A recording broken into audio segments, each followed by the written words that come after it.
The separation of corporation and state must also be interpreted literally. What I mean here is that the people in government and the people in the corporate world must be different people. They cannot rotate through positions in government and then positions in the corporate world and back and forth. It's called the revolving door. It's very important that this whole process stops. Think about a separation between church and state.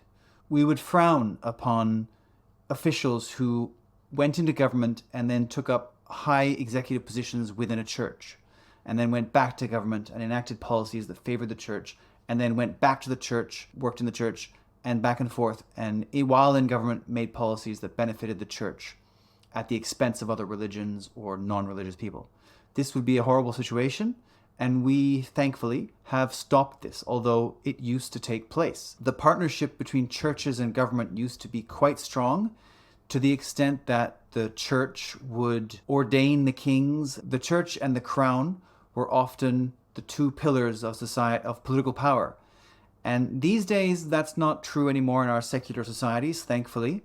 The new problem that is kind of parallel to that is the partnership or combination of the corporate world and government. Corporations now dictate who our leaders are through campaign finance primarily, but of course through many, many other mechanisms.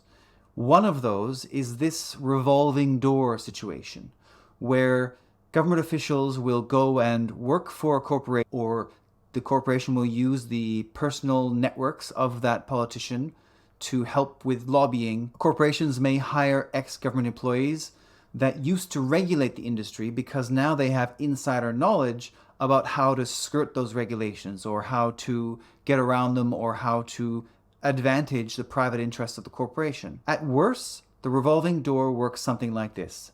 A corporation will take one of its employees, usually one of the high-up executives. They will get a job in government in a regulatory agency that is in charge of regulating that company's industry. That corporate employee, who now no longer officially works for the corporation, goes off, works in government, has some regulations passed that might be watered down, might be weaker, or might advantage the industry in some way. And when their term in government is over, they go back to the corporate world and are given a very good job, very high-paying job, as sort of a reward for doing the work they did while in government. Now, this happens all the time and it is disgraceful.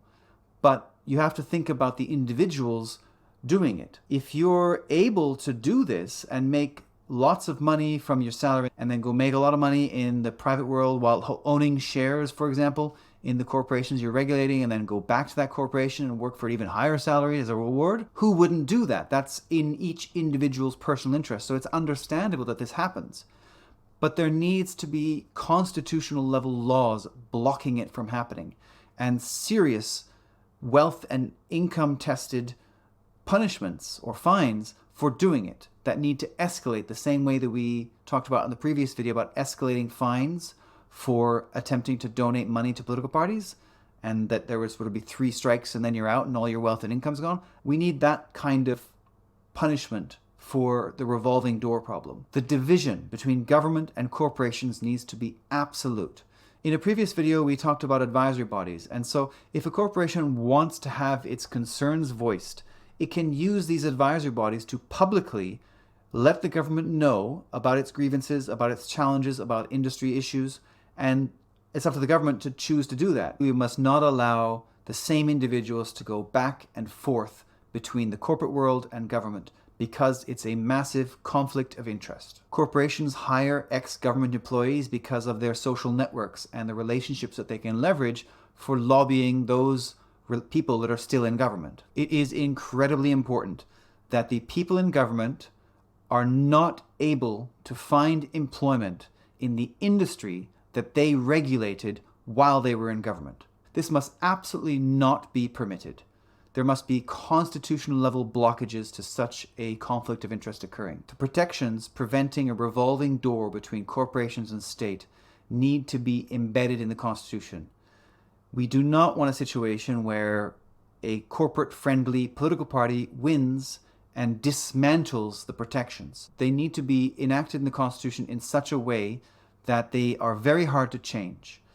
Probably we want to have the requirement of a supermajority, so that's at least 2/3 of the population supporting it. And the question of these constitutional amendments must always be handled individually without being packaged with any other kind of concern.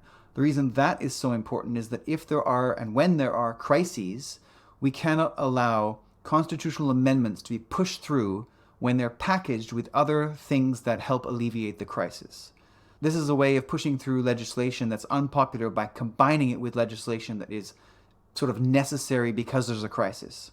So the constitutional protections for public financing, corporate donation bans, and preventing a revolving door between government and corporations, all those things need to be constitutionally protected with requiring a supermajority and required to be handled as individual issues and never packaged with any other law or change. Another aspect that needs to happen is we need to change our education curriculum to teach about the importance of the separation between corporation and state. This means we need to teach about not only preventing a revolving door between government and corporations, but we also need to teach in our education systems the importance of public financing of elections. We need to teach why it's so important that corporate donations and support for political parties needs to be absolutely banned. We need to teach why individual donations should be banned and why self-funding political parties and campaigns should not be allowed. All of these things are to protect our democracies from being taken over by corporate wealthy interests. If we don't do this, the situation will just, over time, and it will take a long time, but we're seeing it now, will just get worse and worse and worse. So if we don't change the Constitution to have these changes, and we don't also embed things in the education system, we will end up right now where we are again. So we have to change our education system to teach of the necessity of a separation of corporation and state and how to keep that in place. By changing the education system, we change the culture and ensure that the culture doesn't get manipulated back to thinking it might be a good idea to let corporations have more power. Because you can be assured that that pressure will never go away. Private interests will always want to try and manipulate public decision-making for their advantage. This is just human nature in a way, and if we allow it to happen, it will happen. So we need constitutional protections. We need an education system that consistently reinforces the need for those constitutional changes. And we need to consistently teach future generations about the importance of a separation of corporation and state. A final consideration is that public financing must be indexed to inflation. Our fines and penalties can be denominated as percentages of median income or percentage of wealth. And this means they will automatically be adjusted for inflation because they are a percentage of someone's wealth or someone's income. But the money that goes to political parties needs to be indexed to inflation so that the money political parties receive is enough to ensure that they maintain effectiveness as organizations.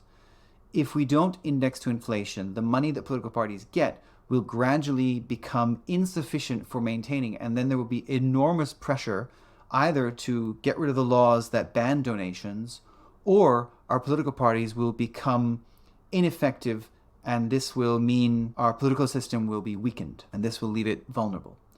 So public financing needs to be indexed to inflation. Our penalties need to be percentages of wealth or income, and the penalties need to be escalating in the sense that each successive offense needs to double the penalty amount. If we do all these things, it's not perfect and there still will be problems, but these solutions outlined in this video and the previous videos are a really powerful start to taking back our democratic systems so that they serve the interests of the majority and not the interests of the few and wealthy, powerful corporations and those who own them.